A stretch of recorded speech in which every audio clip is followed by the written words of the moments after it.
एक ऐसा खेल जिसके जरिए हम इस दुनिया में भटक रही उन आत्माओं से संपर्क कर सकते हैं जो ना जाने कितने समय से अतृप्त इस दुनिया में भटक रही हैं। आज तक जो किसी न किसी कारण से अपनी मुक्ति का मार्ग नहीं खोज पाई हैं। कुछ लोग महज इसे एक आम खेल समझते हैं, लेकिन कुछ लोगों की जिंदगी इस खेल के चंगुल में फंसकर बर्बाद हो चुकी है। आत्माएं, भूत, प्रेत, जिनके बारे में सुनकर भी इंसान को एक अलग सा डर का एहसास होने लगता है। लेकिन वही आत्माएं जब एक चुनौती बनकर इंसान के सामने आकर खड़ी हो जाए तो उसका अंजाम क्या होगा?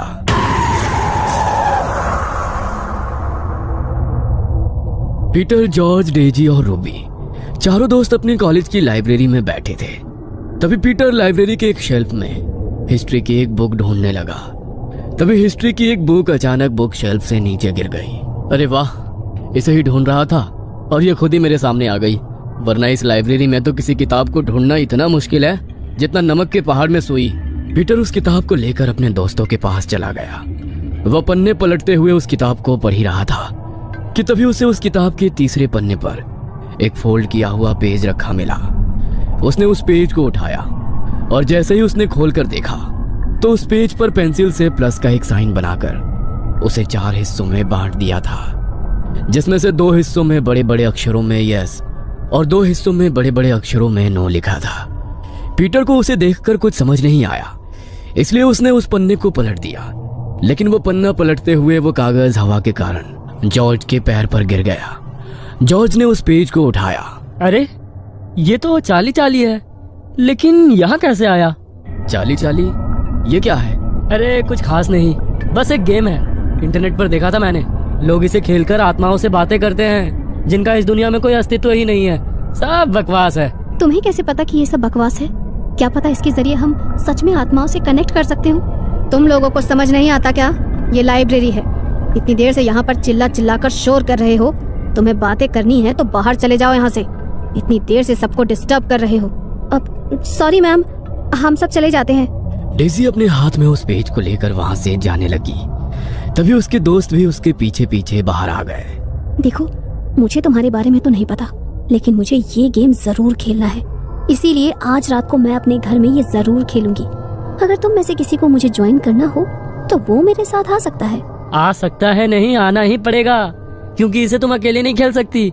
इसे खेलने के लिए कम से कम 2 लोग चाहिए। तुम चिंता मत करो, मैं तुम्हारे घर आ जाऊंगा। चाहो तो तुम दोनों भी आ सकते हो। अरे डोंट वरी, कोई आत्मा तुम्हें अपने साथ लेकर नहीं जाएगी। हाँ पता है, आ जाएंगे हम भी। सब लोग कॉलेज से अपने घर के लिए निकल गए। रात को घड़ी में जैसे ही 11 बजे तो डेजी के घर का गेट नॉक हुआ। उसने दरवाजा खोलकर देखा तो उसके दोस्त आ चुके थे। वो सबको अंदर लेकर आई। डेजी ने सभी के लिए स्नैक्स बनाकर रखे थे। उन्होंने स्नैक्स खाए और जॉर्ज ने अपने बैग से उसी पेपर को निकाला। खाना पीना बहुत हो गया, अब असली खेल शुरू करते हैं। डेजी, मुझे 2 पेंसिल दे दो प्लीज। डेजी ने जॉर्ज को 2 पेंसिल लाकर दी और जॉर्ज ने उन्हें पेपर पर बने प्लस के साइन पर रख दिया। देखो, अब मैं ये गेम शुरू करने वाला हूँ और चाहे कुछ भी हो जाए, लेकिन एक बार गेम स्टार्ट होने के बाद हमें एक दूसरे का हाथ नहीं छोड़ना है। जहाँ तक मैंने देखा और सुना है, अगर किसी ने भी ऐसा किया तो हमारे लिए बहुत मुश्किल हो सकती है। चलो सब एक दूसरे का हाथ पकड़ लो। जॉर्ज ने बीच में उस पेपर को रखा और वो सभी उस पन्ने के इर्द गिर्द एक गोल घेरा बनाकर बैठ गए। तभी जॉर्ज ने कहा, चाली चाली, क्या तुम यहाँ हो? जॉर्ज के ऐसा कहने पर उस पेज पर रखी पेंसिल में कोई हलचल नहीं हुई। तो जॉर्ज ने फिर से कहा, चाली चाली, क्या तुम यहाँ हो? इस बार भी जॉर्ज के ऐसा पूछने पर वहाँ कोई हलचल नहीं हुई। तभी रूबी ने उसका मजाक उड़ाते हुए कहा, कोई चार्ली नहीं है यहाँ पर। छोड़ो ये सब बकवास, मुझे बहुत नींद आ रही है। मैं तुम्हारे रूम में सोने जा रही हूँ डेजी। इससे पहले कि जॉर्ज उसे कुछ कहता, इससे पहले ही रूबी अपना हाथ छुड़ाकर उस गोल घेरे से बाहर जाने के लिए उठ गई। ये क्या बकवास किया तुमने? तुम्हें पता है ना ये कितना डेंजरस हो सकता है। हाथ क्यों छुड़ाया तुमने? अरे कुछ नहीं है यार, रिलैक्स कर। तुझे यकीन नहीं होता ना, तो देख अभी मैं करके दिखाती हूँ। चार्ली, चार्ली, क्या तुम यहाँ पर हो? देखा, कोई भी नहीं है। ओह शिट, कोई स्पिरिट है यहाँ पर। तुमने ये क्या किया रूबी? अब बैठो यहाँ पर, वरना बहुत बड़ी मुसीबत हो जाएगी। रूबी डर के मारे उस घेरे में फिर से उन सब के साथ जॉर्ज और डेजी का हाथ पकड़कर बैठ गई। तभी डेजी ने पूछा, चार्ली, चार्ली, क्या तुम हमें सुन सकते हो? डेजी के ऐसा पूछते ही वो पेंसिल फिर से बड़ी ही तेजी से घूमती हुई यस के साइन पर जाकर रुक गई। क्या तुम हमसे कोई मदद चाहते हो? इस पर तो नो का साइन आ रहा है। इसे हमारी मदद नहीं चाहिए तो हमें इसे गुड बाय कहकर गेम खत्म कर देना चाहिए। नहीं डेजी, हम ऐसा नहीं कर सकते। जब तक ये आत्मा खुद यहाँ से जाने का फैसला ना कर ले तब तक हम इसे यहाँ से नहीं भेज सकते। जॉर्ज के इतना कहते ही अचानक पीटर बुरी तरह कांपने लगा। उसका शरीर अचानक ही किसी मुर्दा इंसान की तरह अकड़ने लगा। ये पीटर को क्या हो गया? ये क्या किया तुम लोगों ने? देखो, अगर मेरे पीटर को कुछ हुआ ना तो मैं तुम दोनों को नहीं छोड़ूंगी। तुम्हारा दिमाग खराब हो गया है क्या रूबी? हमने पीटर को थोड़ी ना कुछ किया है। देखो, हमें ये गेम खेलना होगा। पीटर थोड़ी देर बाद अपने आप ठीक हो जाएगा। जॉर्ज ने जैसे ही ऐसा कहा वैसे ही पीटर की आंखें बिल्कुल सफेद होकर ऊपर को हो गई और वो रूबी की ओर देखते हुए बेहद भयानक तरीके से हंसने लगा। रूबी, माय स्वीट हार्ट, देखो मैं आ गया। मुझे लगा तुम मुझे बहुत मिस कर रही होगी, इसलिए मैं तुमसे मिलने आ गया। अब तो तुम मुझसे मिलने मेरे पास नहीं आ सकती, लेकिन मैं तो तुम्हारे पास आ सकता हूँ। तुम नहीं, ये सच नहीं हो सकता। ये सब मेरा भ्रम है। तुम वापस नहीं आ सकते। नो नो नो, मैं वापस आ सकता हूँ। मैं वापस आ चुका हूँ माय लव। ये आवाज तो। इससे पहले कि डेजी आगे कुछ बोल पाती तभी पीटर खुद ब खुद ही अपने शरीर की हड्डियों को मोड़ने लगा। उसकी एक एक हड्डी के टूटने की आवाज वहां पर गूंज रही थी। पीटर के चेहरे पर अभी भी वही शैतानी हंसी थी। कभी वो अपनी शैतानी हंसी हंसता तो कभी अपनी हड्डियों के टूटने के दर्द से जोर जोर से चिल्लाने लगता। रूबी उसकी ऐसी हालत देखकर इस तरह सहम चुकी थी कि डर के मारे उसके मुंह से एक शब्द भी नहीं निकल रहा था। हमें यहाँ पर नहीं रुकना चाहिए। हमें चर्च में फादर के पास जाना होगा। अब वही हमारी मदद कर सकते हैं। हाँ, प्लीज प्लीज जल्दी चलो। No no no my sweetheart, तुम मेरे साथ रहो। तुमने तो मेरे साथ जीने मरने की कसमें खाई थी। अब मैं तुम्हें खुद से दूर नहीं जाने दूंगा। चलो चलो, कम ऑन, जल्दी से मेरे पास आ जाओ।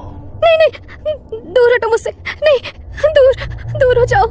रूबी खुद को बचाने के लिए पीछे की तरफ खिसकने लगी। तभी पीटर अपने टूटे फूटे शरीर के साथ अचानक रूबी की ओर बढ़ा और एक ही झटके में उसे बड़ी ही तेजी से घसीटता हुआ घर के स्टोर रूम में ले गया। रूबी के चीखने की आवाजें पूरे घर में गूंजने लगी।